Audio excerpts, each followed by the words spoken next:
1981 সালের 30 মে ভোর রাতে চট্টগ্রাম সার্কিট হাউসে প্রেসিডেন্ট জিয়াউর রহমানের হত্যাকাণ্ডের পেছনে আসলে কে ছিল? 1 জুন মধ্যরাতে চট্টগ্রাম সেনানিবাসের ভেতরেই বা কিভাবে খুন হলেন জেনারেল মঞ্জুর? এটা কি এক ঢিলে দুই পাখি শিকার? দ্বিতীয় খুনের কাহিনী রাজনৈতিক অভিলাষ, ষড়যন্ত্র ও রক্তপাতের রুদ্ধশ্বাস এক বিবরণ।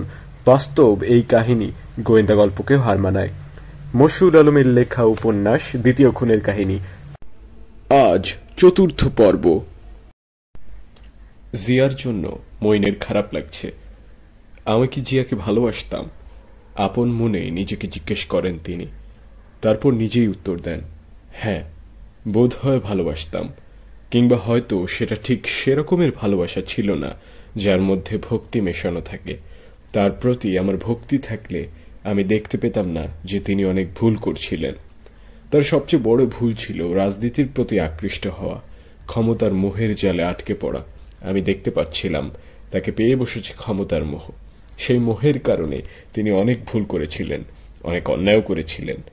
আমি দেখতে পাচ্ছিলাম সামরিক শাসনের কারণে দেশের ক্ষতি তো হচ্ছিলই, ভীষণ ক্ষতি হচ্ছিল আর্মিরও। কারণ সামরিক আইনের সুযোগে অনেক আর্মি অফিসার দুর্নীতির সঙ্গে জড়িয়ে পড়েছিলেন। এমনকি অনেক অফিসার চাকরিরত অবস্থাতেই সক্রিয়ভাবে রাজনীতিতে জড়িয়ে পড়েছিলেন।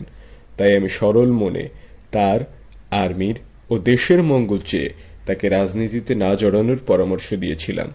আমি তাকে অনুরোধ করেছিলাম সাধারণ নির্বাচন দিয়ে নির্বাচিত রাজনৈতিক প্রতিনিধিদের কাছে ক্ষমতা হস্তান্তর করে পুরোপুরি সেনাবাহিনীতে ফিরে আসুন।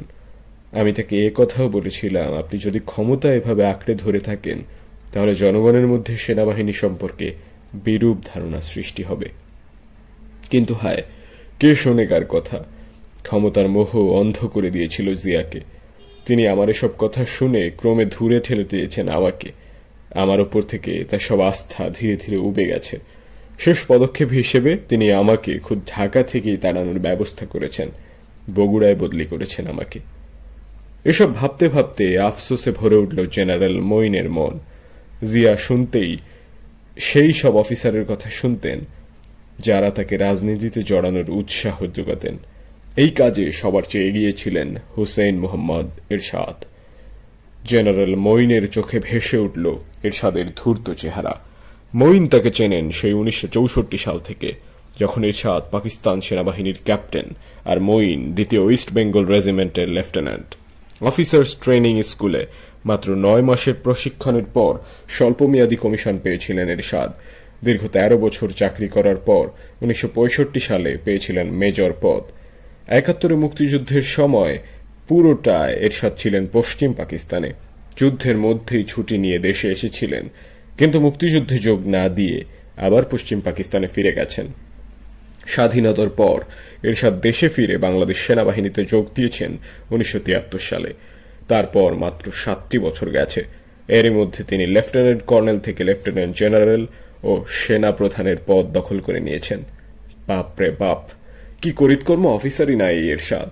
নইলে রাষ্ট্রপতি জিয়ার মতন একজন বিচক্ষণ ব্যক্তি কেন তাকে সেনা প্রধান করবেন? 1975 সালে বঙ্গবন্ধু হত্যাকাণ্ডের সময় এরশাদ এক প্রশিক্ষণে ভারতে ছিলেন। রাষ্ট্রপতি খন্দকার মোশতাক, ওসমানী আর বঙ্গবন্ধুর খুনি ফারুক রশিদের প্ররোচনায় জিয়া এরশাদকে ভারত থেকে নিয়ে আসেন। তাকে মেজর জেনারেল পদে উন্নীত করে উপসেনা প্রধানের পদে অধিষ্ঠিত করার ব্যবস্থা করেন। উপসেনা প্রধান এরশাদ সেনাপ্রধান জিয়াকে শুরু থেকেই পরামর্শ দিতে আরম্ভ করেন, বেসামরিক নেতৃত্ব দিয়ে দেশ চলবে না, জিয়াকে রাজনীতি প্রবেশ করতে হবে, রাষ্ট্র ক্ষমতা নিজের হাতে নিতে হবে। জিয়ার ভাবনাও সেরকম। তিনি সেভাবেই এগিয়েছেন এবং 1977 সালের এপ্রিল মাসে বিচারপতি সায়েমকে রাষ্ট্রপতির পদ থেকে সরিয়ে দিয়ে নিজেই হয়েছেন রাষ্ট্রপতি। তারপর এরশাদ ও তার ঘনিষ্ঠ বন্ধু ব্রিগেডিয়ার নুরুল ইসলামের ক্রমাগত প্ররোচনায় জিয়া প্রথমে গঠন করেছেন জাতীয় গণতান্ত্রিক দল বা জাগদল নামে একটি রাজনৈতিক দল। তারপর সেটাকে রূপান্তরিত করেছেন বাংলাদেশ জাতীয়তাবাদী দল বা সংক্ষেপে বিএনপিতে। বিএনপি। জেনারেল মইন আপন মনে বললেন, কোথায় সেনাধিপতি মেজর জেনারেল জিয়াউর রহমান আর কোথায় বিএনপির চেয়ারপারসন জিয়াউর রহমান? একজন সেনানায়কের কি দুঃখজনক পরিণতি! হায়, কি মর্মান্তিক, কি মর্মান্তিক! কিন্তু এর জন্য দায়ী কে? এ পর্যায়ে জেনারেল মঈন টের পেলেন তার মনটা বিষিয়ে উঠেছে। সিজিএস নুরুদ্দিনের ডাকে এখন তার সেনা সদরে যেতে ইচ্ছে করছে না। কি হবে সেখানে গিয়ে? দেখতে তো হবে সেই এরশাদের চেহারা, আর দেখতে হবে তার চারপাশে সব পাকিস্তান প্রত্যাগত অমুক্তিযোদ্ধা অফিসারকে, যারা সবাই মিলে এখন ফাঁসানোর চেষ্টা করবে মুক্তিযুদ্ধের অন্যতম sector commander major general Abul Manzoor বীরুত্তমকে। বীরুত্তম তাহেরকে যেভাবে ফাঁসিতে ঝোলানো হয়েছে, বীরুত্তম মঞ্জুরকে এভাবে ঠিক সেভাবেই ফাঁসিতে ঝোলানো হবে। এই তো, হ্যাঁ, চট্টগ্রাম সার্কিট হাউসে রাষ্ট্রপতি জিয়া যেভাবেই নিহত হয়ে থাকুন না কেন, এখন তার সব দায় বর্তাবে মেজর জেনারেল মঞ্জুরের ওপর, আর প্রাণঘাতী খড়গ নেমে আসবে সেনাবাহিনীর সব মুক্তিযোদ্ধা অফিসারের ওপর। এই সুযোগে পাকিস্তান ফেরত মুক্তিযোদ্ধা সেনাপ্রধান আর তার কাছের অফিসাররা মিলে সেনাবাহিনীর ভেতরে মুক্তিযোদ্ধা অফিসারদের চূড়ান্তভাবে কোণঠাসা করে ফেলবেন। এই হত্যাকাণ্ডের বিচার নিশ্চয়ই হবে, আর সেই বিচারের সুযোগ নিয়ে কতজন মুক্তিযোদ্ধা অফিসারকে যে ফাঁসিতে ঝোলানো হবে তা কে জানে। কতজনকে সারা জীবনের জন্য কারাগারে পাঠিয়ে দেওয়া হবে তাই বা কে জানে। কি হয়েছে? কে ফোন করেছিল? স্ত্রীর জিজ্ঞাসায় সবিত ফিরে পেয়ে মঈন বললেন, জিয়া নাই, জিয়া ইজ ডেড। কি? আর্তনাদ করে উঠলেন মিসেস মঈন। জিয়া নাই মানে কি? বললাম তো, জিয়া ইজ ডেড। ডেড মানে বললেই হয়ে গেল? হ্যাঁ, জিয়া আর নাই। কেন? কিভাবে? কারা তাকে মেরে ফেললো? কি কারণে? জানি না, আমি জানি না, আমার এখনো বিশ্বাস হচ্ছে না। বলতে বলতে বিছানা থেকে নেমে চোখ মুখ না ধুয়ে দাঁত ব্রাশ না করে ইউনিফর্ম পরতে শুরু করলেন মইনুল হোসেন চৌধুরী। জিয়ার প্রতি যিনি গভীর ভালোবাসা বোধ করেন, কিন্তু যিনি নিজেই জানেন না সে ভালোবাসা কত গভীর, এবং সেই ভালোবাসার কারণে যে পরবর্তীকালে আওয়ামী লীগের লোকজন তাকে বিএনপি পন্থীদের কাতারে ফেলে দেবে, এটাও তার জানা নেই। এবং জিয়ার নিহত হওয়ার খবরটি শোনার পর হঠাৎ নিঃসঙ্গ বোধ করলেন জেনারেল মঈন। এখন তিনি সেনা সদরে যাবেন, কিন্তু তিনি জানেন সেখানে গিয়ে দেখতে পাবেন আশেপাশে একজন মুক্তিযোদ্ধা অফিসার নেই। সেনাপ্রধান থেকে শুরু করে সেনা সদরের সব ঊর্ধ্বতন অফিসার পাকিস্তান ফেরত অমুক্তিযোদ্ধা। তিনি নিজেও যদি এই ভেদাভেদটা মন থেকে মেনে নিতে পারেন না, কিন্তু তবু তাকে মানতেই হয় যে পাকিস্তান ফেরত অফিসাররা এক ধরনের গভীর হীনমন্যতা থেকে মুক্তিযোদ্ধা অফিসারদের সঙ্গে একাত্মবোধ করেন না। মুক্তিযোদ্ধা অফিসারদের একটা বড় অংশ সাধারণভাবে এই বিভেদটা অনুভব করেন, বিশেষত এই কারণে যে তাদের প্রতি বৈষম্যমূলক আচরণ করা হয়। অমুক্তিযোদ্ধা পাকিস্তান ফেরত অফিসারদের বিশেষ সুনজরে দেখা হয়, বেশি সুযোগ সুবিধা দেওয়া হয়। ইউনিফর্ম পরার পরও জেনারেল মঈন নুরুদ্দিনের ডাকে সাড়া দিয়ে সেনা সদরে ছুটে যাওয়ার তাগিদ বোধ করলেন না।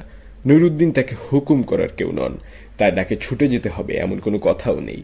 রাষ্ট্রপতি জিয়াউর রহমান যদি ইতিমধ্যে নিহত হয়েই থাকেন, তাহলে আর ব্যস্ত সমস্ত হয়ে কি লাভ? কেন তিনি সিজিএস নুরুদ্দিনের ডাকে সেনা সদরে ছুটে যাবেন? কি করবেন তিনি সেখানে গিয়ে? রাষ্ট্রপতি জিয়াকে কি আর ফেরত পাওয়া যাবে? জেনারেল মঈন ধরে নিলেন ডাক্তার এসেছে আসলে সেনাপ্রধান এরশাদের কাছ থেকে। নুরুদ্দিন এরশাদের মুখপাত্র বই কিছু নন। থাক, আমি যাব না, এখনই যাব না। কি লাভ? মনে মনে এই কথা বললেন বটে, কিন্তু কৌতূহল তাকে ব্যতিব্যস্ত করে তুলল। তিনি জানতে চান চট্টগ্রামে আসলে কি ঘটেছে, ঠিক কিভাবে নিহত হয়েছেন রাষ্ট্রপতি জিয়া। এরপর কি হবে? সেনাপ্রধান এরশাদ এখন কি চাল চালবেন? দেশে কি আরও একবার সামরিক শাসন জারি হতে চলেছে, কিংবা জরুরি অবস্থা? বিমান বাহিনীর প্রধান এয়ার ভাইস মার্শাল সদরউদ্দিনের ঘুম ভাঙল বিমান বাহিনীর যশোর ঘাঁটিতে। সকাল 7:30টায় তার ঘুম ভাঙালো টেলিফোন।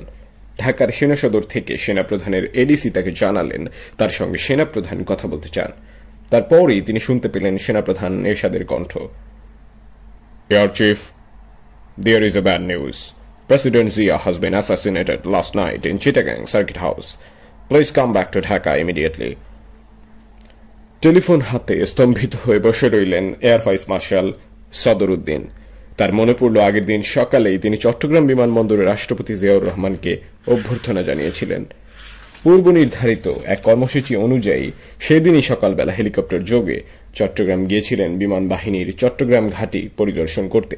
রাষ্ট্রপতি চট্টগ্রাম আসছেন খবর পেয়ে তিনি সৌজন্যবশত তাকে অভ্যর্থনা জানাতে বিমানবন্দরে গিয়েছিলেন এবং সেখানে রাষ্ট্রপতির সঙ্গে তার কুশল বিনিময় হয়েছিল। ওই দিন বিকেলেই তিনি একই হেলিকপ্টার যোগে এসেছেন যশোরের বিমান ঘাঁটি পরিদর্শন করতে। এই কাজে আজ সারাদিন তার এখানেই কাটানোর কথা ছিল, কিন্তু সেনাপ্রধানের মুখে দুঃসংবাদটি শোনার সঙ্গে সঙ্গে তিনি পরিদর্শন কর্মসূচি বাতিল করে হেলিকপ্টারের পাইলটকে ঢাকায় ফেরার জন্য প্রস্তুত হওয়ার নির্দেশ দিলেন। ঢাকা সম্মিলিত সামরিক হাসপাতালে চিকিৎসাধীন উপরাষ্ট্রপতি বিচারপতি আব্দুস সাত্তারের কেবিনে প্রবেশ করলেন স্বরাষ্ট্রমন্ত্রী মোস্তাফিজুর রহমান, সঙ্গে উপপ্রধানমন্ত্রী এস.এ. বারী, যোগাযোগ মন্ত্রী আব্দুল আলিম ও তথ্যমন্ত্রী শামসুল ইসলাম। খুব ভোরে স্বরাষ্ট্রমন্ত্রী পুলিশের মহাপরিদর্শক কিবরিয়ার টেলিফোনে খবর পেয়েছেন চট্টগ্রামে সার্কিট হাউসে রাষ্ট্রপতি জিয়া নিহত হয়েছেন। সঙ্গে সঙ্গে তিনি ফোন করেন প্রধানমন্ত্রী শাহ আজিজের বাসায়। তিনি জানতেন না যে প্রধানমন্ত্রী ঢাকায় নেই, কুষ্টিয়া গেছেন। এরপর তিনি একের পর এক ফোন করেন বিভিন্ন মন্ত্রীর বাসায়। উপপ্রধানমন্ত্রী এস.এ. বারী, যোগাযোগ মন্ত্রী আব্দুল আলিম এবং তথ্যমন্ত্রী এম শামসুল ইসলামের সঙ্গে তার কথা হয়। তারপর তারা একসঙ্গে সিএমএইচে এলেন। অসুস্থ উপরাষ্ট্রপতি হাসপাতালের বিছানায় শুয়ে আছেন, তার এক হাতে স্যালাইনের নল। মন্ত্রীদের আসার খবর পেয়ে তার কেবিনে ছুটে এসেছেন তার চিকিৎসায় নিয়োজিত ডাক্তার কর্নেল আনিস। এত ভোরে মন্ত্রিসভার 4 সদস্যকে একসঙ্গে দেখে অবাক চোখে তাকালেন উপরাষ্ট্রপতি। স্বরাষ্ট্রমন্ত্রী এগিয়ে গিয়ে তার মাথার পাশে দাঁড়িয়ে সামান্য ঝুঁকে বললেন, প্রেসিডেন্ট জিয়ার আমাদের মাঝে নেই। ফুঁপিয়ে কেঁদে উঠলেন অসুস্থ ও বায়ুবুদ্ধ উপরাষ্ট্রপতি। স্বরাষ্ট্রমন্ত্রী যোগ করলেন, কাল রাতে চিটাগাং সার্কিট হাউসে তিনি নিহত হয়েছেন। কেন? কারা করলো এই সর্বনাশ? Army officers killed our president. অথচ প্রেসিডেন্ট জিয়া তাদের কতই না ভালোবাসতেন। He belong to the army family. এখন কি হবে? আর্মির মধ্যে আবার ব্লাড শেডিং শুরু হয়ে যাবে না তো? মন্ত্রীরা সভয়ে পরস্পরের মুখের দিকে তাকালেন। এই প্রশ্নের উত্তর তাদের জানা নেই। বস্তুত তাদের মনে ওই আশঙ্কা মাথাচাড়া দিয়ে উঠেছে। উপরাষ্ট্রপতি বললেন, আর্মি হেডকোয়ার্টারের সঙ্গে কি আপনাদের কোনো যোগাযোগ হয়েছে? আর্মি চিফ এখন কি করছেন? তাদের প্ল্যান কি? আর চিটাগাংয়ে কি পুরো ক্যান্টনমেন্টই বিদ্রোহ করেছে? স্বরাষ্ট্রমন্ত্রী জানালেন, সেনাবাহিনীর কারো সঙ্গে এখন পর্যন্ত তাদের কোনো যোগাযোগ হয়নি, তবে শিগগির নিশ্চয়ই যোগাযোগ হবে। দেখেন যেন মার্শাল ল জারি না করা হয়। স্যার, আপনাকে ছাড়া তো আর্মি সেটা করতে পারবে না। কিন্তু আমি হেডকোয়ার্টার থেকে তো এখন আমাকে কিছু জানালো না, ওনারা কি করছেন? স্যার, আপনাকে এখন সব ডিসিশন নিতে হবে। সংবিধান অনুযায়ী এখন আপনার উপরই রাষ্ট্রপতির সব দায়িত্ব। আপনি যা নির্দেশ দেবেন, আর্মি, নেভি, এয়ারফোর্স সবাইকে সেই অনুযায়ী কাজ করতে হবে। You have to be strong, sir. কিন্তু আমার শরীরের যে অবস্থা। আমরা ডাক্তারের সঙ্গে কথা বলেছি, স্যার। আপনার অপারেশন সাকসেসফুল। আপনি এখন ভালো আছেন, কোনো দুশ্চিন্তা করবেন না। পুরো ক্যাবিনেট আপনার পাশে আছে। ঢাকা সেনানিবাসের ডাইরেক্টরেট অফ মিলিটারি অপারেশনসের general staff officer 1 lieutenant colonel M Shawkat হোসেনের ঘুম ভাঙল তার ডাইরেক্টর ব্রিগেডিয়ার ওয়াহিদের টেলিফোনে।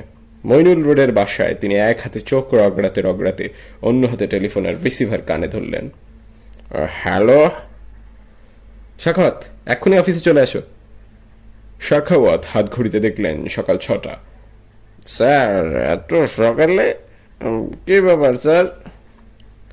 অফিসে আসো, জানতে পারবে। শাখাওয়াত বিছানা থেকে নেমে বাথরুমে ঢুকে চোখে মুখে পানির ঝাপটা দিলেন। তারপর দ্রুত দাঁত ব্রাশ করে চোখ মুখ মুছতে মুছতে তোয়ালে শুদ্ধ বাথরুম থেকে বেরিয়ে এসে ইউনিফর্ম পরতে লাগলেন। তার স্ত্রী অবাক হয়ে বললেন, কি ব্যাপার, এত সকালে ইউনিফর্ম পরছো কেন? অফিসে যেতে হবে, ডাইরেক্টর স্যার ফোন করেছেন। কেন, কি হয়েছে? জানি না, উনি এক্ষুনি অফিসে যেতে বললেন। শাখাওয়াত বেরিয়ে পড়লেন তার মইনুল রোডের বাসা থেকে। রাত দিন অপেক্ষমান গাড়ির দরজার সামনে এসে দাঁড়াতেই কোত্থেকে চালক এসে দরজা খুলে ধরলে বুঝতে পারলেন না। একটু অবাক হলেন তিনি।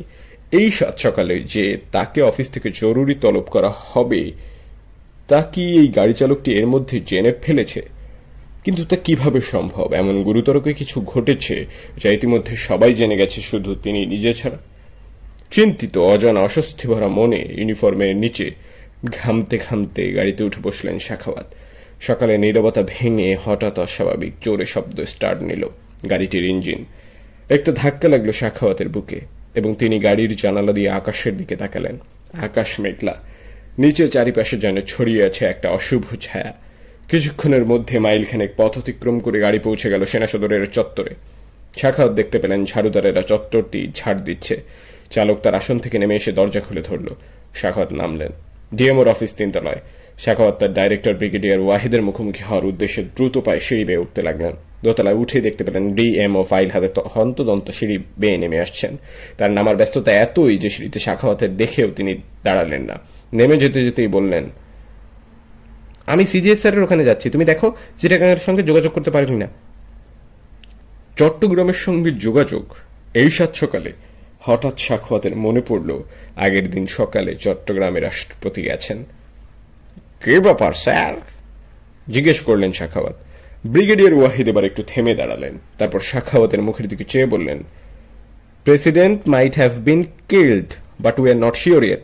তুমি খবরটা কনফার্ম করার চেষ্টা করো। আমি অনেক চেষ্টা করছি কিন্তু চিটাগাংয়ের লাইন পাইনি। তুমি চেষ্টা করতে থাকো। সাখাওয়াতের মাথায় যেন বাজ পড়ল। তার কান দুটি ভোঁ ভোঁ করতে লাগলো। তিনি আর কিচ্ছু শুনতে পেলেন না। ব্রিগেডিয়ার ওয়াহিদ নেমে যাওয়ার পরেও কয়েক মুহূর্ত তিনি থ হয়ে দাঁড়িয়ে রইলেন। তারপর সিঁড়ি বেয়ে ধীরে ধীরে উঠে যেতে লাগলেন 3 তলার নিজের অফিসের দিকে। যেতে যেতে তার মনে হলো প্রেসিডেন্ট চট্টগ্রামে নিহত হতে পারেন কিভাবে? কার কাজ হতে পারে এটা? শান্তিবাহিনী? না, এটা হতেই পারে না। শান্তিবাহিনী পাহাড় থেকে এসে চট্টগ্রাম শহরের ভেতর ঢুকে সার্কিট হাউসে প্রেসিডেন্টের উপর হামলা চালাবে, এটা অসম্ভব। সেনাবাহিনীর কোনো অংশ এই কাজ করতে পারে, তাও চট্টগ্রাম সেনানিবাস থেকে বেরিয়ে সার্কিট হাউসে গিয়ে, এমন ভাবনাও তার মাথায় এলো না। সাখাওয়াত নিজের অফিস কক্ষে বসে টেলিফোন করলেন চট্টগ্রাম সেনানিবাসে বিভাগীয় সেনা সদরের general staff officer 1 lieutenant colonel সাফাত আহমেদকে, কিন্তু লাইন কোনোভাবেই ঢুকল না। তারপর তিনি ঢাকার এক্সচেঞ্জের সহায়তা চাইলেন, তারাও ব্যর্থ হলো। তিনি ঢাকার এক্সচেঞ্জকে জিজ্ঞেস করলেন, চিটাগাং ডিভ কোয়ার্টারে কেন লাইন দিতে পারছো না? স্যার, চিটাগাং ডিভিশন এক্সচেঞ্জ বন্ধ। তারপর তিনি সিভিল টেলিফোন লাইনে সরাসরি ফোন করলেন, কিন্তু কোনো ফল হলো না। এই সময় নিচতলায় সিজিএস এর অফিস থেকে ফোন এলো। তিনি ব্রিগেডিয়ার ওয়াহিদের কণ্ঠস্বর শুনতে পেলেন। কোনো খবর পেলা সাখাওয়াত? টেলিফোন লাইন কাজ করছে না স্যার। আরে, টেলিফোন লাইন কাজ করছে না সেটা তো আমি জানি। খবরটা কনফার্ম করার আর কি কি উপায় আছে ভাবো, তাড়াতাড়ি খবর নাও। ডাইরেক্টরেট অফ মিলিটারি অপারেশনস থেকে বিডিআর এর সব সেক্টর হেডকোয়ার্টারের সঙ্গে টেলিফোনে সরাসরি যোগাযোগ করা যায়। সাখাওয়াত ফোন করলেন হালি শহরে বিডিআর এর চট্টগ্রাম সেক্টর হেডকোয়ার্টারে, সেক্টর কমান্ডার লেফটেন্যান্ট কর্নেল আজাদের অফিসে। সেক্টর কমান্ডার সাহেব কোথায়? স্যার, উনি তো ক্যান্টনমেন্ট গেছে। ক্যান্টনমেন্টে? কেন, কখন গেছে? স্যার, কাল রাত্রে উনারে ডাইকে নিয়ে গেছে, তারপর থেকে আর কোনো খবর নাই। সাখাওয়াত এরপরে ফোন করলেন ঢাকার পিলখানায় বিডিআর হেডকোয়ার্টারের অপারেশনস ডাইরেক্টরেটের পরিচালক ব্রিগেডিয়ার জেনারেল ওজি আহমেদ চৌধুরীর অফিসে। তিনি এত সকালে অফিসে আছেন জেনে সাখাওয়াত বিস্মিত হলেন, কিন্তু পরের মুহূর্তেই তার বিস্ময় কেটে গেল এই ভেবে যে এত বড় একটা দুঃসংবাদ যখন প্রতিরক্ষা বাহিনীগুলোর গুরুত্বপূর্ণ কর্মকর্তাদের ঘুম ভাঙাচ্ছে, তখন বিডিআর অপারেশনস বিভাগের পরিচালকের এখন বাসায় ঘুমিয়ে থাকা স্বাভাবিক নয়, বরং অফিসে থাকাই স্বাভাবিক। আর্মি হেডকোয়ার্টার থেকে সাখাওয়াত বলছি স্যার। চট্টগ্রাম হালি শহরে আপনাদের সেক্টর কমান্ডার আজাদকে ফোন করেছিলাম, কিন্তু তাকে তো পেলাম না। আরে ছাগলটার কথা আর বলল না। স্যার, ঘটনা কি? আরে দেখো, আমি তো তোমাকে ডিটেইল বলতে পারবো না, but the president has been killed. তাই নাকি sir? But by whom? Some army officers, কিন্তু কে ইনভলভ না এত সব কিছু জানি না। স্যার, আপনার সেক্টর কমান্ডার কিছু বলে নাই? আমার সেক্টর কমান্ডারের সঙ্গে তো সকাল থেকে যোগাযোগই নাই। আমার লোকজন তাকে সকাল থেকে হন্য হয়ে খুঁজছে, কিন্তু তার কোনো পাত্তা নাই। এখনকার লোকজনের ধারণা কাল রাতেই ওকে চিটাগাং ক্যান্টনমেন্টে ডেকে নিয়ে যাওয়া হয়েছে। তার সঙ্গে যে ওয়্যারলেস সেট থাকে সেটাও সুইচ অফ। মনে মনে প্রমোদ গুনলেন সাখাওয়াত, রাষ্ট্রপতি জিয়াউর রহমানকে তাহলে সত্যি সত্যি হত্যা করা হয়েছে। জিয়া নেই, এও কি সম্ভব? কিন্তু কিভাবে? বিস্তারিত কেউ কিছু বলতে পারছে না, নাকি বলছে না? চট্টগ্রাম বিডিআরের সেক্টর কমান্ডার সেনানিবাসে ডেকে নিয়ে গিয়ে আটকে রাখা হয়েছে, এর মানে কি? চট্টগ্রামের অফিসাররাই কি তাহলে এই ঘটনা ঘটিয়েছে? কিভাবে বিস্তারিত জানা যাবে? কে সাখাওয়াতকে বলে দেবে কারা কেমন করে কখন কেন এই সাংঘাতিক ঘটনা ঘটালো? সাখাওয়াতের মনে পড়ল মিলিটারি অপারেশনস ডাইরেক্টরেটে অফিসের ছাদের উপরে একটা ওয়্যারলেস সেট মেইনটেইন করে, যেটাকে বলা হয় কমন ভয়েস। সেটা সেনাবাহিনীর সব ডিভিশনাল হেডকোয়ার্টারের সঙ্গে সংযুক্ত। তাছাড়া রাষ্ট্রপতি যখন কোথাও যান, সেখানকার সেনাবাহিনীর ডিভিশনাল হেডকোয়ার্টার থেকে একটা রোভার দেওয়া হয়, একটা জিপ ওয়্যারলেস সেট ও অপারেটর নিয়ে রাষ্ট্রপতি যেখানে যান সেখানে যায়। যতক্ষণ থাকেন ওই জিপও সেখানে ততক্ষণ থাকে। অর্থাৎ সেনা সদরের সঙ্গে রাষ্ট্রপতির সার্বক্ষণিক যোগাযোগের জন্য একটা ওয়্যারলেস ব্যবস্থা রাষ্ট্রপতির সঙ্গে সঙ্গে থাকে, যেটাকে বলা হয় প্রেসিডেন্টস রোভার। হঠাৎ সাখাওয়াতের মনে হলো সেই রোভার নিশ্চয়ই চট্টগ্রাম সার্কিট হাউসের কোথাও না কোথাও এখনো থেকে থাকতে পারে, যদি অবশ্য তার অপারেটর অন্যদের সঙ্গে মারা না পড়ে থাকে। তিনতলায় নিজের অফিস কক্ষ থেকে বেরিয়ে তিনি সিঁড়ি ভেঙে আরো তিনতলা অতিক্রম করে ছাদে গিয়ে উঠলেন। সেখানকার ওয়্যারলেসের অপারেটরকে বললেন, প্রেসিডেন্টের রোভারের অপারেটরকে মিলাও। দেখা গেল যারা রাষ্ট্রপতিকে হত্যা করেছে তারা প্রেসিডেন্টস রোভারটি নিজেদের নিয়ন্ত্রণে নিয়ে নেয়নি, কিংবা তারা অপারেটরকেও মারেনি। সাখাওয়াত প্রেসিডেন্টস রোভারের অপারেটরকে জিজ্ঞেস করলেন, তুমি এই মুহূর্তে কোথায়? চিটাগাং সার্কিট হাউসে স্যার। ওখানে কি ঘটনা ঘটেছে? স্যার, রাত্রে অনেক গোলাগুলি হয়েছে। প্রেসিডেন্ট স্যার কোথায়? স্যার, প্রেসিডেন্ট স্যার বোধহয় আর নাই। নাই মানে কি? পরিষ্কার করে বলো। স্যার, প্রেসিডেন্ট স্যার মারা গেছে। গোলাগুলি করেছে কারা? কইতে পারি না স্যার, রাত্রেবেলা অন্ধকারে বহুত গোলাগুলি হয়েছে, বাইরে থেকে আইছিল। আর্মির লোকজন? মনে হয় স্যার, আর্মির লোকজন ছাড়া এত গোলাগুলি কেউ করবার পারে না। রকেট মাইরা সার্কিট হাউসে ছাদ উড়ায় দিছে। সার্কিট হাউসে কি এখন আর্মির লোকজন আছে? জি না স্যার, চলে গেছে। ওখানে কি এমএসপি সাহেব আছেন? সাখাওয়াত আরো অনেকের মতোই জানেন না যে military secretary to president general Sadek রহস্যময় কারণে আগের দিন শেষ মুহূর্তে রাষ্ট্রপতির সঙ্গে চট্টগ্রাম সফর বাতিল করেছেন। তার সুটকেস বিমানবন্দর থেকে ফিরে গেছে। স্যার, উনারে তো দেখি নাই। সাখাওয়াত এবার খোঁজ করলেন রাষ্ট্রপতির একান্ত সামরিক সচিব। মাহফুজ কোথায়? স্যার, মাহফুজ সাহেব কিছুক্ষণ আগে আসছিলেন সিভিল ড্রেসে। তার দেখা পাইলে কি আমি তার সঙ্গে আপনার মিলাই দিব? হ্যাঁ, মিলাবা। আচ্ছা স্যার। এখনই মিলাতে পারো কিনা দেখো তো। জি না স্যার, এখন ওনাদের দেখা যাইতেছে না। আসার লগে লগে স্যার আপনার সাথে মিলাবো। সাখাওয়াত ছাদ থেকে নেমে তিনতলায় নিজের অফিসে ফিরে এলেন। কিছুক্ষণ পরেই ছাদ থেকে ওয়্যারলেস অপারেটর তাকে জানালো মাহফুজ সাহেবকে পাওয়া গেছে। সাখাওয়াত আবার হন্তদন্ত হয়ে ছুটে গেলেন ছাদে। অপারেটরকে বললেন, মিলাও।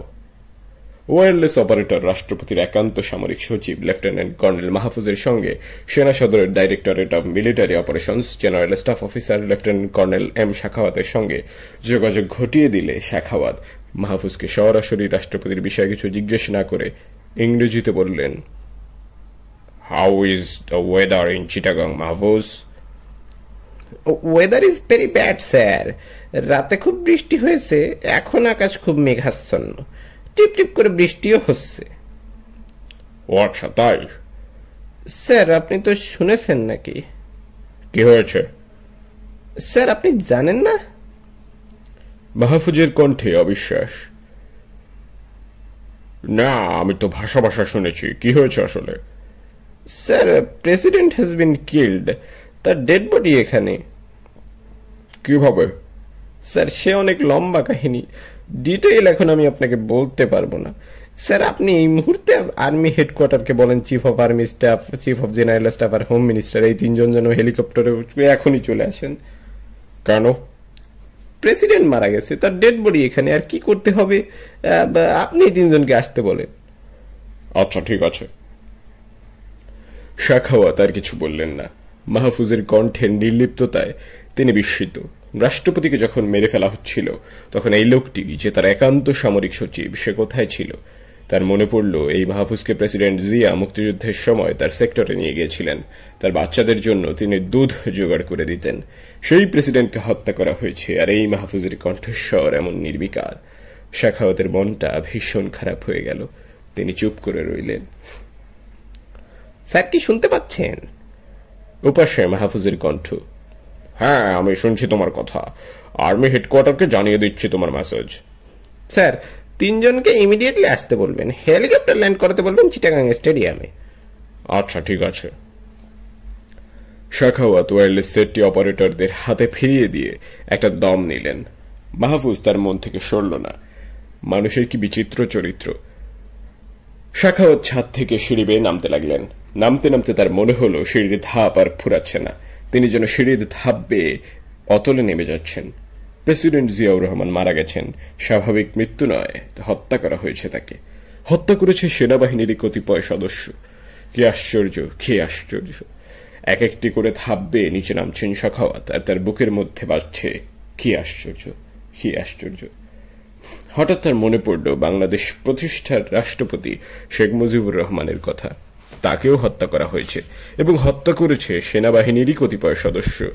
যদিও তারা মুক্তিযুদ্ধে লড়াই করেছিল, তাকেই সর্বোচ্চ নেতা মানে, তবু তারা তাকে হত্যা করতে পেরেছিল, কারণ তিনি সেনাবাহিনীর কেউ ছিলেন না। কিন্তু জেনারেল জিয়াউর রহমানকে যে সেনা সদস্যরা হত্যা করল, তারা কিভাবে তা করতে পারল? কিন্তু পারল তো। তারা জেনারেল জিয়াকে সত্যি সত্যি হত্যা করতে পেরেছে তো। তারা মুক্তিযোদ্ধা। জেনারেল জিয়া তো ছিলেন আরো বড় মুক্তিযোদ্ধা, একজন সেক্টর কমান্ডার এবং একজন বীর উত্তম মুক্তিযোদ্ধা। মুক্তিযোদ্ধা হয়ে তারা কি করে একজন মুক্তিযুদ্ধের সেক্টর কমান্ডারকে হত্যা করতে পারল? তার দিকে অস্ত্র ত্যাগ করতে গিয়ে কি তাদের একটু হাত কাঁপল না? না, সিঁড়ির ধাপ শেষ হচ্ছে না। শাখাওয়াতের মনে হলো এই সিঁড়ি বুঝি আর কখনোই শেষ হবে না। এবার তার মনে হলো বাংলাদেশের সেনাবাহিনী পড়ে গেছে এক রক্তাক্ত গোলকধাঁধায়। এই গোলকধাঁধায় 75-এ রক্তের বন্যা হয়ে গেছে। অফিসারদের রক্তে গোসল করেছে সৈনিকেরা। তারপর শত শত সৈনিকের গলায় পড়েছে ফাঁসির রজ্জু। তবু এই গোলকধাঁধার আকাশে বাতাসে ক্ষণে ক্ষণে ধ্বনিত হয়েছে অফিসারের রক্ত চাই চিৎকার। কিন্তু জেনারেল জিয়াউর রহমানকে যারা হত্যা করেছে তারা নিশ্চয়ই সাধারণ সৈনিক নয়। শাখাওয়াত নিশ্চিত যে তাকে হত্যা করেছে মুক্তিযোদ্ধা অফিসাররা, যারা জিয়াকে বিশ্বাসঘাতক জ্ঞান করেছে, যারা ভেবেছে জিয়া পাকিস্তান ফেরত সেনা অফিসারদের পক্ষ নিয়েছিলেন, মুক্তিযোদ্ধা অফিসারদের বঞ্চিত করেছিলেন। হায়, কি মূঢ়, কি নির্বোধ তারা! তারা বুঝতে পারেনি যে জিয়া সেনাবাহিনীর মধ্যে মুক্তিযোদ্ধা অমুক্তিযোদ্ধা ভেদাভেদ দূর করে এক সুসংহত সেনাবাহিনী গড়ে তুলতে চেয়েছিলেন, কিন্তু সেই জিয়াকে হত্যা করা হয়েছে। এর মানে সেনাবাহিনীর মধ্যে আরো রক্তপাত হবে। এই ভেবে শাখাওয়াতের বড্ড অসহায় বোধ হয়। তার দম ফুরিয়ে যায়। সিঁড়ি বেয়ে বেয়ে নামতে নামতে হঠাৎ তার পা টলমল করতে আরম্ভ করে। তিনি নিজেকে আবিষ্কার করেন সিঁড়ির শেষ ধাপে। বুক ভরে শ্বাস নিয়ে তিনি এগিয়ে যান chief of general staff general নুরউদ্দিনের অফিস কক্ষের দরজার দিকে। স্যার, আসবো? আসো Shakhawat. Shakhawat CGS major general Nuruddin খানের অফিস কক্ষে ঢুকে দেখতে পেলেন সেখানে ডিএমও ব্রিগেডিয়ার ওয়াহিদও আছেন। নুরউদ্দিন টেলিফোনে কারোর সঙ্গে কথা বলছিলেন। কথা শেষ করে তিনি শাখাওয়াতের দিকে চেয়ে বললেন, শাখাওয়াত, আসো, খবর পেলা? শাখাওয়াত কিছু বলতে যাবেন, কিন্তু তার আগেই নুরউদ্দিন বললেন, প্রেসিডেন্টকে তো মেরে ফেলছে। তার কণ্ঠস্বর কিংবা চোখে মুখের অভিব্যক্তিতে এতটুকু উত্তেজনা নেই। মেজর জেনারেল নুরউদ্দিন খান সেনাবাহিনীতে কুল্লাই কিউকাম্বার বলে পরিচিত বটে, কিন্তু খোদ রাষ্ট্রপতি নিহত হওয়ার পরও যে তিনি এরকম ঠান্ডা ও নির্বিকার থাকতে পারেন, স্বচক্ষে না দেখলে শাখাওয়াতের তা বিশ্বাস হতো না। আর রাষ্ট্রপতিকে হত্যা করা হয়েছে এই খবর স্বয়ং তার একান্ত সামরিক সচিবের মুখে শোনার পরও শাখাওয়াত যেন বিশ্বাস করতে পারছেন না। তিনি জানতে চান, স্যার, ঘটনা কারা ঘটালো? সেটা তো জানি না শাখাওয়াত। কিন্তু স্যার, খবরটা নিশ্চিত করা গেল কিভাবে? নেভাল চিফের কাছ থেকে। উনি চিটাগাং থেকে ঢাকা ফেরার পথে শিপে উঠেই ওয়্যারলেস নেভি হেডকোয়ার্টারকে জানিয়েছেন। এবার শাখাওয়াত বললেন, আমিও স্যার কনফার্মেশন পেলাম যে প্রেসিডেন্ট আর নাই, তবে স্যার সাথে একটা মেসেজ আছে। বলো। স্যার, প্রেসিডেন্টের মিলিটারি পিএস মাহফুজের সাথে আমার কথা হয়েছে। তাই নাকি? মাহফুজকে তো আমরা খুঁজে পাই নাই। I don't know, sir. Maybe I have been lucky. শশার মতো ঠান্ডা সিজিএস ঠান্ডা স্বরে একটু রসিকতা করলেন। না, র্যাঙ্কে র্যাঙ্কে তোমাদের মধ্যে একটু ভাব বেশি, তো সেজন্য হয়তো মাহফুজ তোমার সাথে কথা বলেছে। I don't know, sir. এখন বলো, তোমার মেসেজটা কি? মাহফুজ কি বলেছে? স্যার, মাহফুজ বলল প্রেসিডেন্টের ডেড বডি তো চিটাগাং সার্কিট হাউসে, তো বডি স্যার ঢাকায় নিয়ে যাওয়া দরকার। এখন chief of army staff, CGS আর হোম মিনিস্টার এই তিনজন যেন একটা হেলিকপ্টারে করে চিটাগাং আসেন। সেই সাথে স্যার মাহফুজ এটাও বলে দিল যে হেলিকপ্টার কোথায় ল্যান্ড করতে হবে। হেলিকপ্টার ল্যান্ড করবে চিটাগাং স্টেডিয়ামে। আচ্ছা, শুনলাম। শান্ত হয়ে বললেন CGS Nuruddin Khan. Sir, anything further? না, তুমি অফিসেই থাকো, দরকার হলে আমি তোমাকে ডাকবো। শাখাওয়াত সিজিএস এর অফিস কক্ষ থেকে বেরিয়ে আবার সিঁড়ি ভেঙে তিনতলায় উঠে নিজের অফিসে ঢুকে চেয়ারে বসলেন এবং অনুভব করলেন যে তার ভীষণ তেষ্টা পেয়েছে।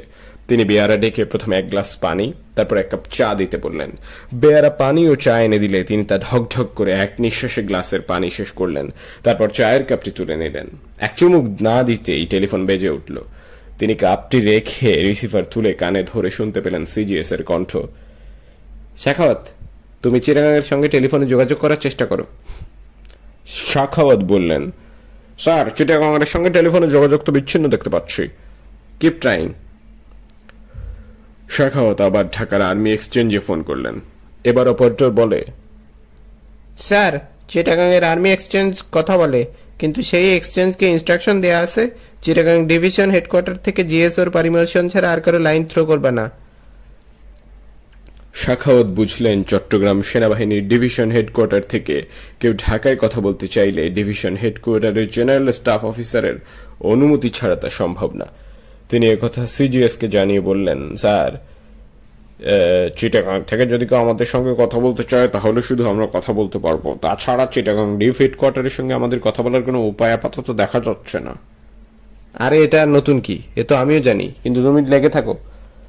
আচ্ছা স্যার, যদি তাই হয় তাহলে তো ঢাকা থেকেও কেউ তাদের সঙ্গে যোগাযোগ করতে পারে। Sir, after all we don't know who is doing what. ঢাকার এক্সচেঞ্জকেও তো স্যার বলা দরকার যে সিজিএস কিংবা ডিএমওর ক্লিয়ারেন্স লাইন না নিয়ে চিটাগাং ডিভ হেডকোয়ার্টার থেকে কোনো লাইন থ্রো না করবে না। ঠিক আছে, তুমি এক্সচেঞ্জকে এই ইনস্ট্রাকশন দিয়ে দাও। শাখাওয়াত আবার টেলিফোন করলেন সেনা সদরের টেলিফোন এক্সচেঞ্জকে। অপারেটর। জি স্যার। চিটাগাং ডিভিশন হেডকোয়ার্টারের টেলিফোন এক্সচেঞ্জের অবস্থা এখন কেমন? কোনো অবস্থা নাই স্যার। পরিষ্কার করে বলো। খালি স্যার এক্সচেঞ্জের সাথে কথা বলা যায়, এক্সচেঞ্জ কোনো লাইন দেয় না, বলে জিওসির পারমিশন লাগবে। আচ্ছা, ঢাকা থেকে কেউ কি চিটাগাং ডিভিশন হেডকোয়ার্টারের কথা বলার চেষ্টা করছে?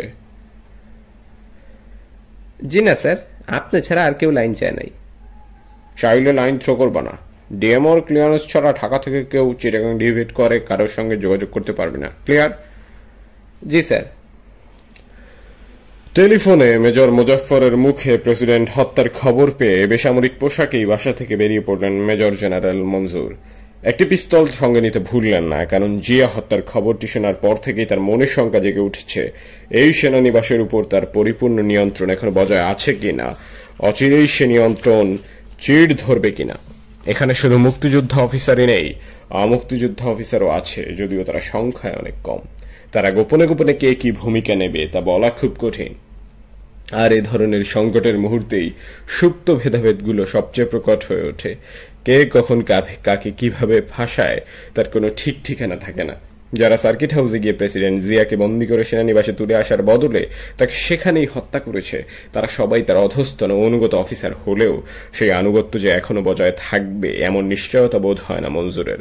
আসলে তো জিয়াকে হত্যা করার মধ্য দিয়েই তারা জিওসির প্রতি আনুগত্য আংশিকভাবে খর্ব করেছে, এবং তার ফলে যে গভীর সংকট সৃষ্টি হয়েছে তা তার নিজের জন্য যতটা মারাত্মক হয়ে উঠতে পারে অন্য কারো জন্য ততটা নয় বলে তার মনে হলো।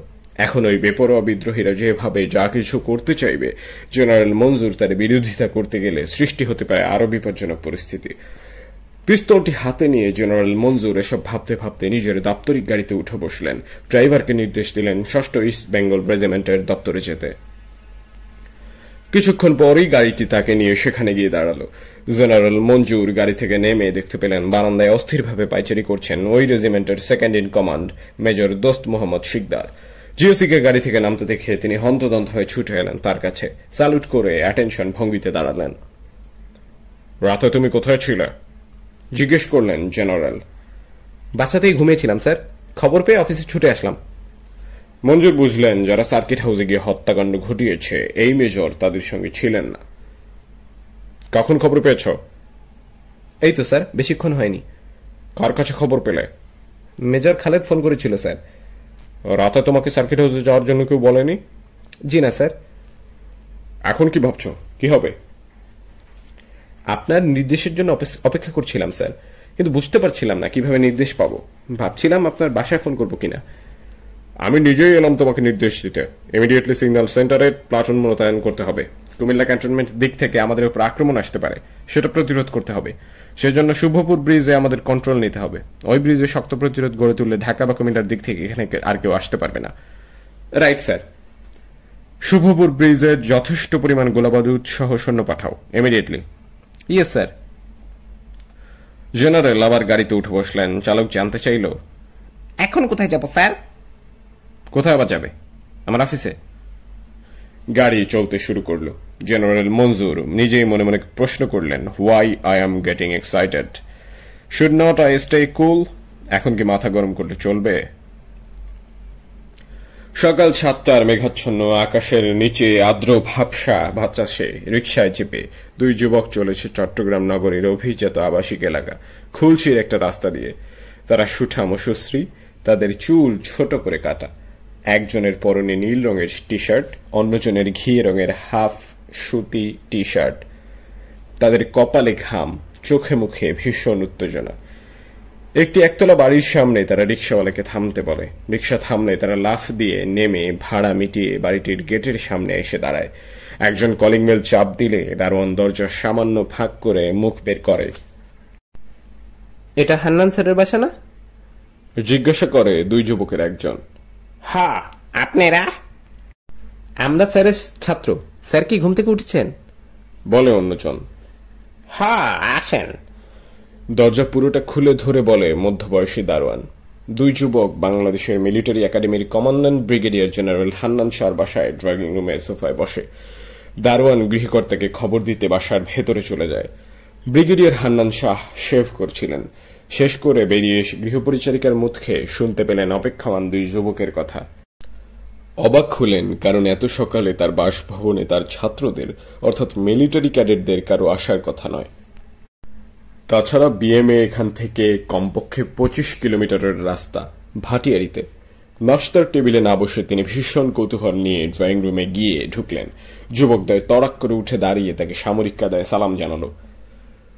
তোমরা কারা? এত সকালে কি ব্যাপার? স্যার, আমি মেজর রফিক। স্যার, আমি মেজর জামান। বিডিআরে আছি স্যার, হালি শহর থেকে এসেছি। কি ব্যাপার? স্যার, আপনি তো জানেন গতকাল প্রেসিডেন্ট জিয়া চিটাগাং এসেছেন। জানি। স্যার, উনি রাতে সার্কিট হাউসে ছিলেন। ভোর রাতে সেখানে শান্তি বাহিনী হামলা করেছে। হোয়াট?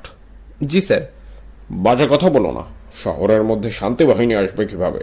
তোমরা এই খবর কার কাছ থেকে পেয়েছ? স্যার, আমরা হালি শহরেই শুনেছি। প্রেসিডেন্ট সম্ভবত উন্ডেড। মোস্ট প্রবাবলি চিটাগাং সিএমএইচে আছেন। ইম্পসিবল। শান্তি বাহিনী এই কাজ করতেই পারে না।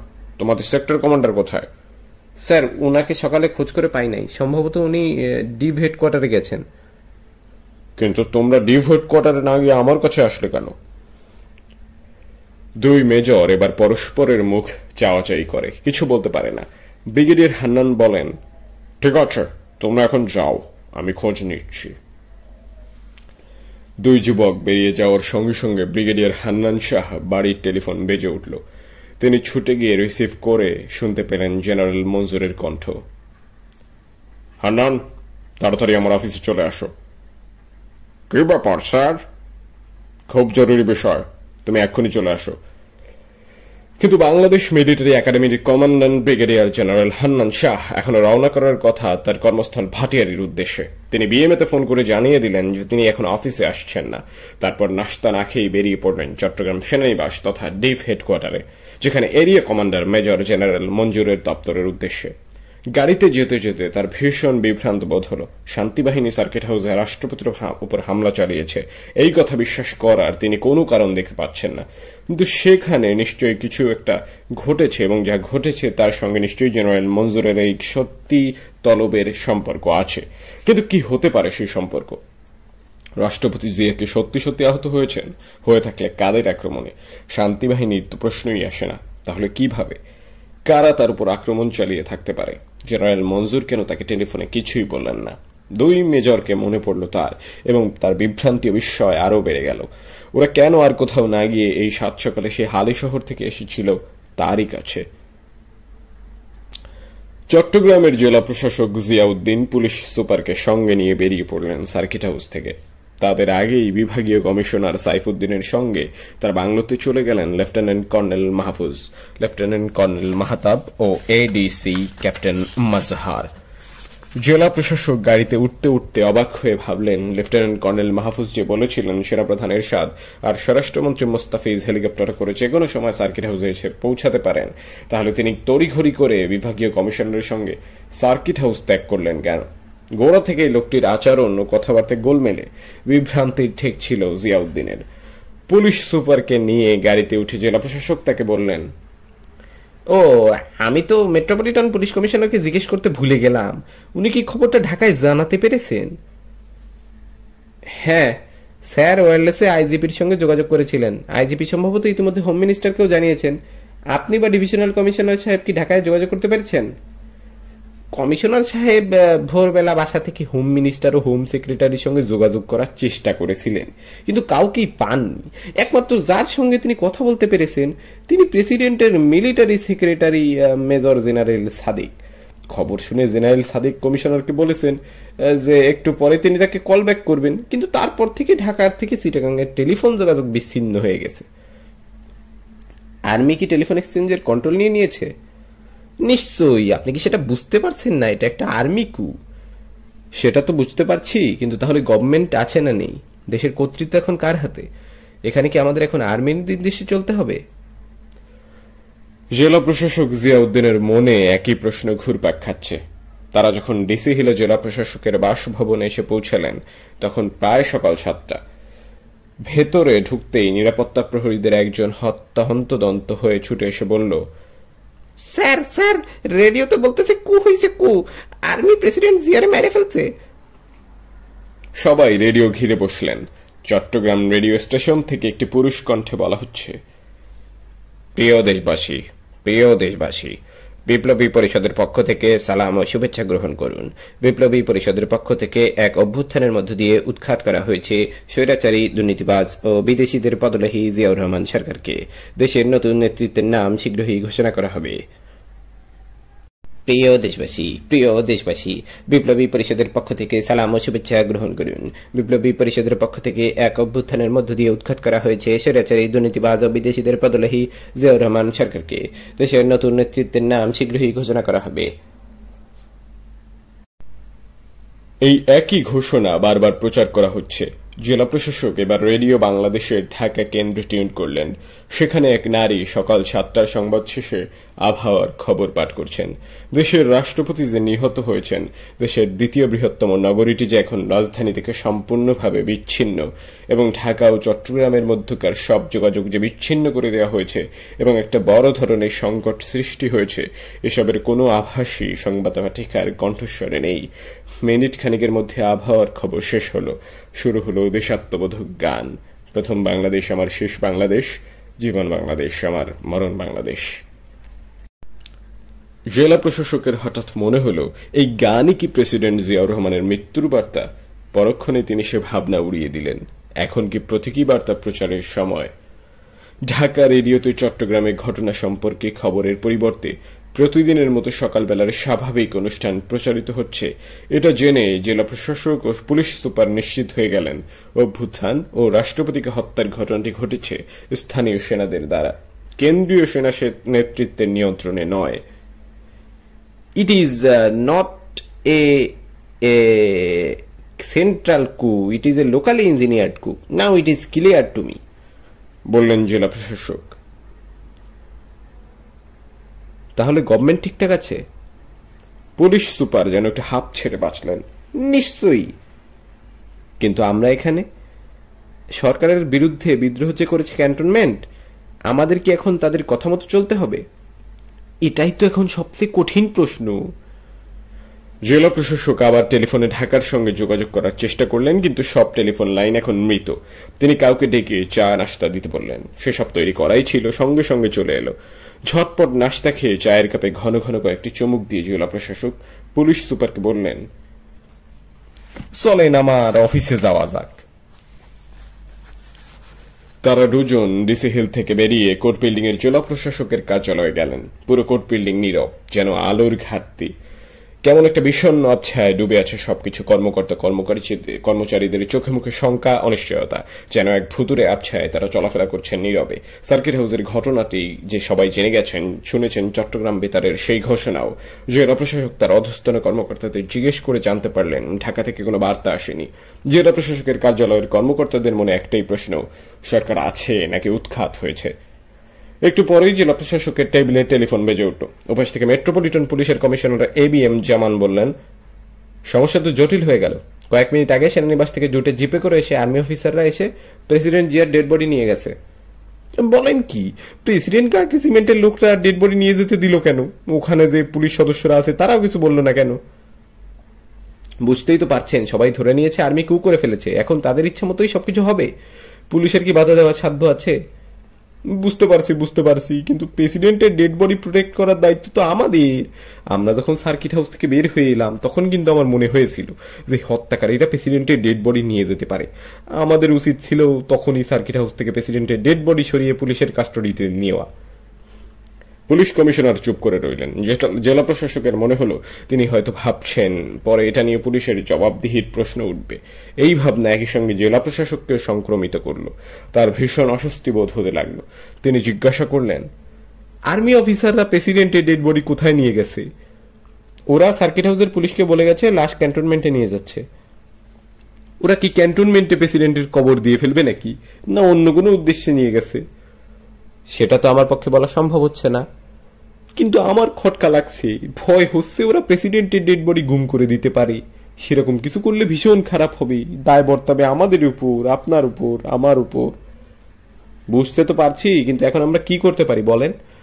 আর্মির সঙ্গে কি আমরা কনফ্রন্টেশনে যেতে পারি? মুশকিলে পড়া গেল দেখছি। জেলা প্রশাসক ফোন রাখলেন, কিন্তু সঙ্গে সঙ্গে আবার বেজে উঠল সেই ফোন। এবার তিনি শুনতে পেলেন বিভাগীয় কমিশনার সাইফুদ্দিনের কণ্ঠস্বর। আপনি আমার অফিসে চলে আসেন, ক্যান্টনমেন্ট থেকে এক মেজর এসেছে, সে আমাদের সঙ্গে কথা বলতে চায়। কমিশনারের অফিসও একই কোর্ট বিল্ডিং এ, মাত্র 500 গজ দূরে। জেলা প্রশাসক সেখানে যাওয়ার উদ্দেশ্যে নিজের অফিস কক্ষ থেকে বের হলেন। পুলিশ সুপার বিদায় নিয়ে চলে গেলেন নিজের অফিসে। তার আগে ভোর 5:45টার দিকে চট্টগ্রাম সেনানিবাসের একটি বাসার দরজায় কড়া নাড়ার শব্দে জেগে উঠলেন 24 পদাতিক ডিভিশনের অর্ডিন্যান্স সার্ভিসের ডেপুটি অ্যাসিস্ট্যান্ট ডিরেক্টর টকবগে সুঠাম তরুণ মেজর রেজাউল করিম। কড়া নাড়ার শব্দটি তার অসভ্যতা বলে মনে হলো। ফলে ভীষণ বিরক্তির সঙ্গে তিনি দরজা খুলে বেরিয়ে এলেন। কিন্তু দরজার সামনে তার অফিসার রানারকে অস্ত্রসহ পরিপূর্ণ যুদ্ধংদেহী সাজে দেখতে পেয়ে তার বিরক্তি উবে গেল। বিস্ময়ে চমকে উঠলেন তিনি। রানার ভারী বুট ঠুকে স্যালুট করে বলল, আসসালামু আলাইকুম স্যার। কি ব্যাপার, কি হয়েছে? স্যার আপনাদের সালাম দিছে, সব অফিসারের সালাম দেওয়া হয়েছে, সবাইকে অফিসে যাওয়ার জন্য বলা হয়েছে। আপনাদের টেলিফোনে পাওয়া যাইতেছিল না, তাই আমারে পাঠানো হয়েছে সালাম দেওয়ার জন্য। মেজর রেজা বুঝতে পারলেন আগের রাতে বৃষ্টির ফলে তার বাসার টেলিফোন নিশ্চয়ই মারা গেছে। বৃষ্টি হলেই যেমনটি হয়ে থাকে।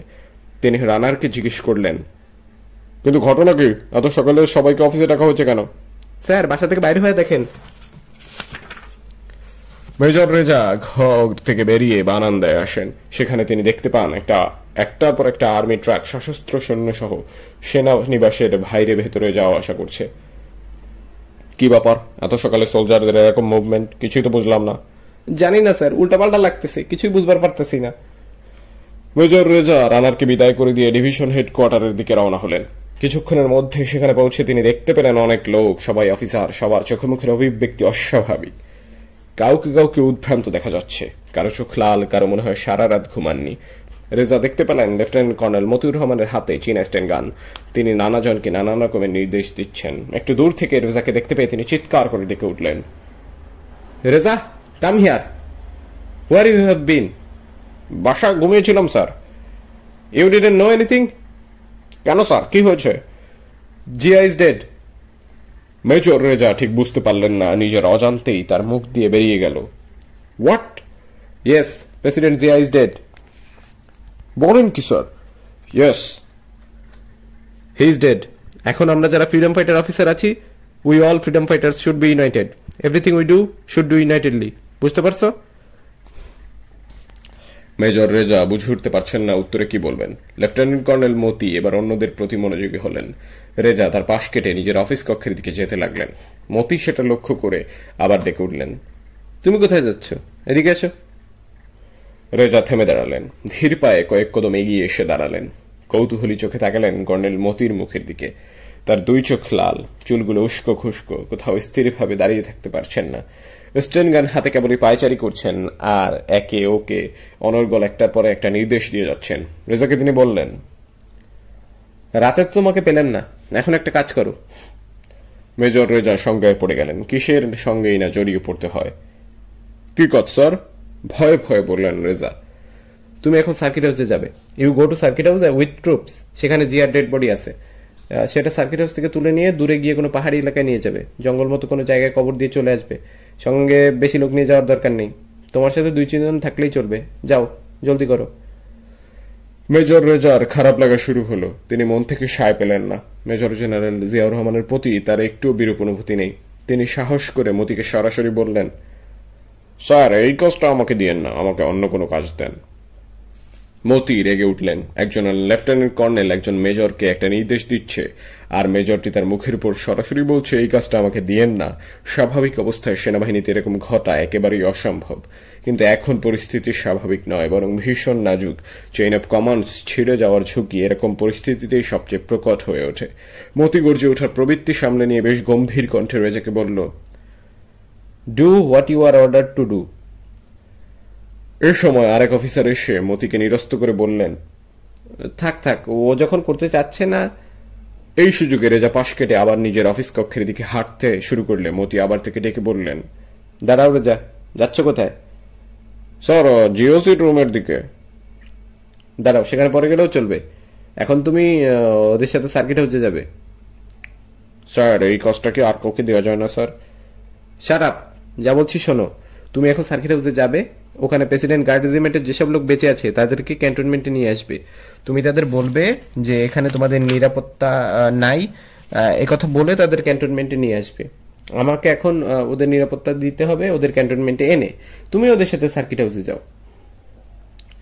রেজার বোধ হলো এই নির্দেশ অমান্য করা তা ঠিক হবে না। রাইট স্যার বলে তিনি বাইরে গেলেন। মতি এবার জিয়ার লাশ কবর দেওয়ার দায়িত্ব চাপালেন মেজর মুজাফফরের কাঁধে। কিন্তু ইতিমধ্যে মতির মন বদলে গেছে। তার মাথায় উদয় হয়েছে আর এক চিন্তা। তিনি মেজর মুজাফফরকে ডেকে বললেন, শোনো মুজাফফর, তুমিও একজন ফ্রিডম ফাইটার। জিয়া যে মন থেকে ফ্রিডম ফাইটার ছিল না সেটা তো আমরা এখন দেখতেই পাচ্ছি। সব মুক্তিযোদ্ধা রিপ্যাট্রিয়েট শালারা এখন হয়েছে আপনজন। দুশ্চরিত্র চোর পাকিস্তানের দালাল এরশাদকে সে বানিয়েছে আর্মি চিফ। কুখ্যাত সব রাজাকারকে বেছে বেছে বানিয়েছে প্রধানমন্ত্রী আর মন্ত্রী। রাজাকার গোলাম আজমকে দেশে ফিরিয়ে এনেছে। ফরেন সার্ভিসে চাকরি দিচ্ছে বঙ্গবন্ধুর খুনিদেরকে। এই জিয়াকে এখানে কবর দিয়ে ন্যাশনাল হিরো বানাতে চাই না। তুমি সার্কিট হাউস থেকে তার লাশ তুলে নিয়ে কোনো দূরের পাহাড়ি এলাকায় চলে যাবে। বেশ উঁচু দেখে একটা পাহাড় খুঁজে বের করবে। তার পাশে যেন কোনো গভীর খাত থাকে, যেখানে খুব জঙ্গল, কেউ যায় না। পাহাড়ের উপর থেকে লাশটা তুমি সেই খাদের মধ্যে ফেলে দিবে, কেউ যেন কোনোভাবে খুঁজে না পায়। মুজাফফর চুপচাপ শুনলেন, তারপর মাথা নেড়ে সায় দিয়ে বললেন, রাইট স্যার। বাইরে একটা পিকআপ ভ্যানে কিছু সৈন্য নিয়ে উঠে পড়লেন মেজর মুজাফফর। মেজর রেজা সেটাতে উঠলেন না। প্রেসিডেন্ট গার্ড রেজিমেন্টের জীবিত সদস্যদের নিয়ে আসার জন্য তিনি বেছে নিলেন অন্য একটা পিকআপ ট্রাক। রেজা খেলাধুলায় ভক্ত। তার সঙ্গে সাধারণত যেসব সৈনিক খেলাধুলায় অংশ নেয়, যারা তার সঙ্গে একটু বেশি স্বচ্ছন্দ বোধ করে, সেরকম কয়েকজন সৈন্যকে বেছে নিলেন তিনি। তারপর তাদের নিয়ে পিকআপে উঠে রওনা দিলেন সার্কিট হাউসের উদ্দেশ্যে। দুটি সামরিক পিকআপ ট্রাক সরাসরি ঢুকে পড়ল সার্কিট হাউসের লনের ভেতরে। প্রথম থেকে মেজর মুজাফফর ও তার সঙ্গের সৈনিকরা নেমে সার্কিট হাউসের মূল বাংলোর ভেতরে ঢুকে পড়ল। নিচ তলায় না দাঁড়িয়ে তারা সিঁড়ি বেয়ে সোজা উঠে গেল দোতলায়। সিঁড়ির শেষ ধাপে উঠে মুজাফফর দেখতে পেলেন করিডোরে একটি দরজার কাছে স্বয়ংক্রিয় চীনা রাইফেল হাতে শটান দাঁড়িয়ে আছে প্রেসিডেন্ট গার্ড রেজিমেন্টের এক সৈনিক। তার পায়ের কাছে পড়ে আসে একটি লাশ। মুজাফফর জানেন সৈনিকটি পাহারা দিচ্ছে রাষ্ট্রপতি জিয়াউর রহমানের মৃতদেহ। ভোর রাতের অভিযানে তিনিও তো সার্কিট হাউসে এসেছিলেন। গার্ড রেজিমেন্টের সশস্ত্র সৈনিকটি দেখে মুজাফফর এর পেছনে দাঁড়িয়ে থাকা সৈন্যরা তার দিকে রাইফেল তাক করল। সৈনিকটি তবু নির্বিকার দাঁড়িয়ে রইল।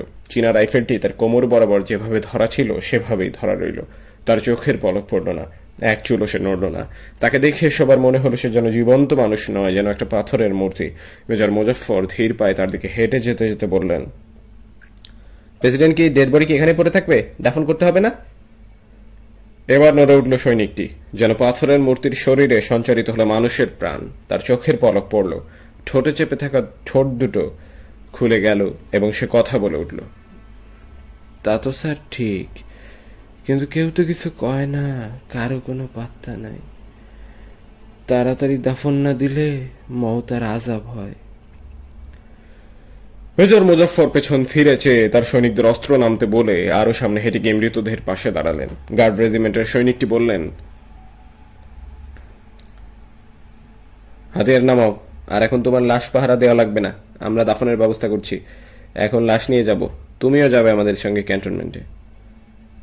কোথায় দাফন করবেন? লাশ ঢাকায় নেওয়া হবে না? মাহফুজ স্যার তো বলে গেল লাশ নেওয়ার জন্য ঢাকা থেকে হেলিকপ্টার আসতেছে। ঠিক আছে ঠিক আছে, হেলিকপ্টার আসুক, কিন্তু ততক্ষণ তো এভাবে লাশ ফেলে রাখা যায় না, পচন ধরবে। লাশ ক্যান্টনমেন্টে নিয়ে গিয়ে হিমাঘরে রাখতে হবে।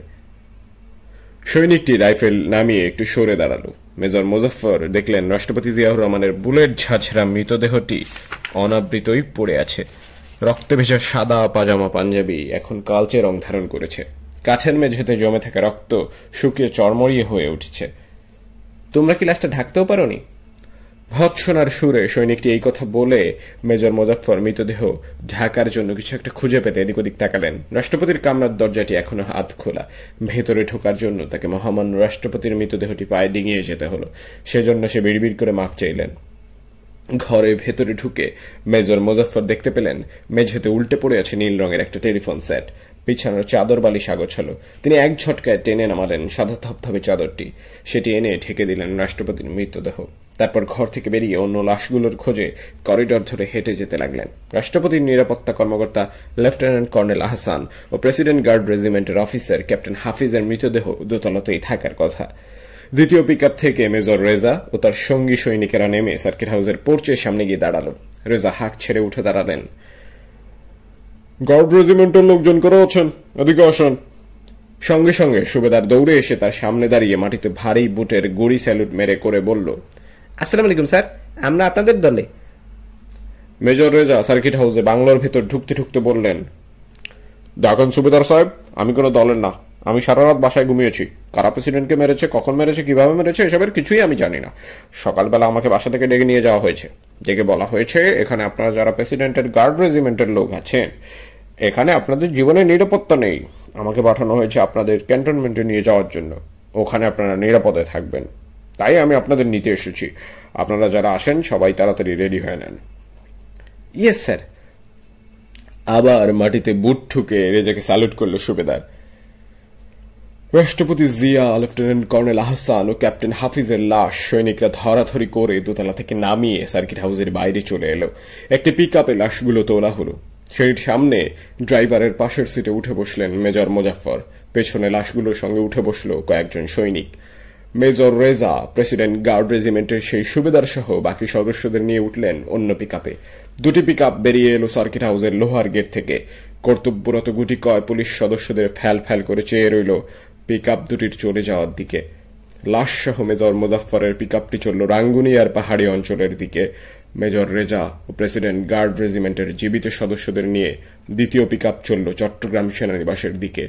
মেজর রেজার ঘড়িতে সকাল 6টা বেজে 40 মিনিট।